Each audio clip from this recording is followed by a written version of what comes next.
السلام علیکم ورحمۃ اللہ وبرکاتہ۔ سید علی ندوی، آپ کا استقبال ہے ہمارے یوٹیوب چینل آن لائن عربی سیکھیں میں۔ آج ہم یہاں سے پڑھیں گے اجتمعنا وقلنا سے۔ اجتماع کے معنی جمع ہونا، اجتماع یجتمع اجتماعا، اس کے معنی آتے ہیں جمع ہونا، اور جمع یجمع اور اجتماع دونوں میں یہ فرق ہے کہ اجتماع کے معنی آتے ہیں جمع ہونا اور جمع یجمع کے معنی آتے ہیں جمع کرنا۔ اجتمعنا وقلنا، ہم اکٹھا ہوئے، جمع ہوئے، وقلنا اور ہم نے کہا، هل نقصد بستانا من بساتین المدینتی۔ قصد یقصد کے معنی آتے ہیں قصد کرنا، جانا۔ کیا ہم جائیں، بستان کے معنی آتے ہیں باغ کے اور اس کی جمع ہے بساتین۔ کیا ہم شہر کے باغوں میں سے کسی باغ کی طرف جائیں یا قصد کریں؟ او نتوجہ الی ضاحیۃ من ضواحی المدینۃ۔ نتوجہ، توجہ، یہ توجہن کے معنی آتے ہیں رخ کرنا، متوجہ ہونا۔ جہاں کا رخ کرتے ہیں وہاں الی لاتے ہیں، جیسا کہ یہاں نتوجہ الی آیا ہے کہ نتوجہ الی ضاحیۃ من ضواحی المدینۃ۔ ضاحیۃ گوشہ اور اس کی جمع ہے ضواحی، کہ یا ہم شہر کے کسی گوشوں میں سے کسی گوشے کی طرف رخ کریں۔ قال داؤد و عمر، یہ دو لوگ ہیں داؤد اور عمر، یہ کہہ رہے ہیں داؤد اور عمر نے کہا بل نقصد البستان الکبیر فی وسط المدینۃ۔ تو وسطن اور وسطن دونوں استعمال ہوتے ہیں۔ وسطن تو بالکل سینٹر ہوتا ہے، جو چاروں طرف سے سینٹر ہوتا ہے، یعنی جو چاروں طرف سے گھرا ہوا ہوتا ہے، اور وسطن ایک طرف کا بیچ ہو، دونوں طرف کا نہ ہو۔ کہہ رہے ہیں کہ بل نقصد البستان الکبیر فی وسط المدینۃ، بلکہ ہم بڑے باغ کا قصد کریں فی وسط المدینۃ، شہر کے بیچ میں۔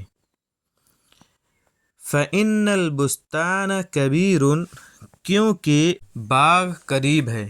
فلا یضیع وقتنا فی الذہاب، تو ذہب مصدر ہے، اس کے معنی ہوں گے جانا، کہ ہم فلا یضیع تو وقت ہمارا ضائع نہ ہو، فی الذہاب جانے میں، الی ضاحیۃ من ضواحی البلد، شہر کے گوشوں میں سے کسی گوشے کی طرف جانے میں ہمارا وقت ضائع نہ ہو، کیونکہ باغ جو ہے قریب ہے۔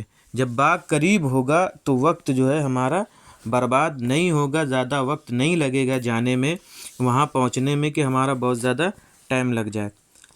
وقال سلیمان و ہاشم، سلیمان اور ہاشم نے کہا، وَأَنَا، اور میں نے بھی، معہما، ان دونوں کے ساتھ، یعنی سلیمان اور ہاشم کے ساتھ ساتھ میں نے بھی کہا۔ انا سے مراد یہ صاحب کتاب ہیں جنہوں نے یہ کتاب لکھی ہے القراۃ الراشدہ اول، مولانا ابو الحسن علی حسنی الندوی رحمہ اللہ ہیں۔ کہہ رہے ہیں کہ سلیمان اور ہاشم اور ان کے ساتھ میں نے بھی کہا، بل نتوجہ الی بعض الضواحی، بلکہ ہم رخ کریں، بعض کے معنی یہاں کسی کے ہیں، کہ بلکہ ہم کسی گوشے کی طرف رخ کریں، لأن نرید، اس لیے کہ ہم چاہتے ہیں، ان نطبخ، کیا چاہتے ہیں؟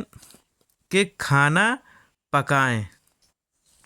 یہاں دیکھیے نطبخ آیا ہے، حالانکہ نطبخ ہونا چاہیے، یہاں ان جو ہے اپنا اثر دکھا رہا ہے، اور یہ ناصب میں سے، حروف ناصب میں سے ہے، اللن کئی اذن، کہ ان نطبخ الطعام، تو یہاں دیکھیے فعل مضارع کو، اور یہ فعل مضارع پر آتا ہے اور فعل مضارع پر اپنا اثر ڈالتا ہے، یعنی فعل مضارع کی حرکت کو مرفوع سے، یہاں دیکھیں نطبخو ہونا چاہیے تھا، تو نطبخو سے مرفوع ہے تو منصوب کر دیتا ہے، یعنی اس میں نصب آ جاتا ہے۔ ان نطبخ الطعام، دیکھیے خا میں زبر ہے کہ ہم جو ہے کھانا پکائیں، ونقضی النہار فی النزہۃ والطبخ۔ قضیہ یقضا کے معنی آتے ہیں گزارنا، پر نقضیہ پر جو زبر دکھ رہا ہے، یعنی قضیہ یقضا ہونا چاہیے، قضا یقضی ہونا چاہیے، تو یہاں پہ جو ہے جو یا میں جو زبر دکھ رہا ہے یہ بھی کس کی وجہ سے ہے؟ ان کی وجہ سے ہے، وہ ان کی وجہ سے ہے۔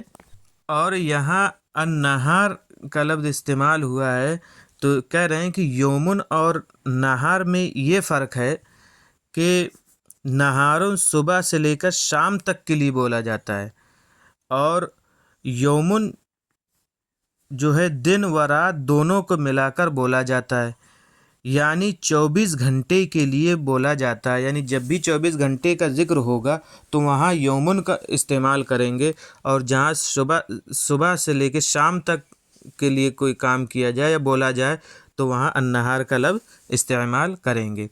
کہہ رہے ہیں کہ اس لیے کہ ہم چاہتے ہیں کہ ہم کھانا پکائیں اور دن گزاریں فی نزہۃ، سیر و تفریح میں اور پکانے میں، یعنی پکنک میں ہم اپنا وقت گزاریں۔ فاستقر رأینا علی الذهاب الی الضاحیۃ، استقر کے معنی آتے ہیں قائم ہو جانا، ٹھہر جانا، ٹھیک ہے، اور رأیون اس کا فاعل ہے کہ ہماری رائے ٹھہر گئی، اس فاعل رأینا ہے۔ رائے اردو میں مؤنث استعمال ہوتی ہے اور عربی میں مذکر، تو کہہ رہے ہیں کہ ہماری رائے جانے پر گوشے کی طرف ٹھہر گئی، تو ہماری گوشے کی طرف جانے کی رائے ٹھہر گئی، یعنی متفق ہو گئے۔ اور ضروری نہیں جو اردو میں لفظ مؤنث ہو وہ عربی میں بھی مؤنث ہو۔ یہاں استقرہ رأینا علی، یہ رأینا کے بعد جو علی اور ذہاب کے بعد جو الی دکھائی دے رہا ہے تو استقرہ کی وجہ سے علی آیا ہے اور الی ذہابن کی وجہ سے آیا ہے۔ فاقترینا مرکبۃ، اقتران کے معنی کرائے پر لینا، تو ہم نے ایک سواری کرائے پر لی۔ ووصلنا من ساعتنا الی الضاحیۃ، ساعتنا کے معنی آتے ہیں فوراً یا اپنے وقت سے، اور ہم پہنچے اپنے وقت سے الی الضاحیۃ، گوشے کی طرف، یعنی ہم جہاں جانا چاہتے تھے وہاں اپنے مقررہ وقت پر پہنچ گئے، جتنا ہم نے ٹائم سیٹ کیا تھا کہ ہم اتنے ٹائم تک انشاءاللہ پہنچ جائیں گے تو وہ اس ٹائم وہ پہنچ گئے۔ تو یہ تھا آج کا ہمارا ویڈیو، انشاءاللہ ہم اگلے ویڈیو میں ملیں گے۔ السلام علیکم ورحمۃ اللہ وبرکاتہ۔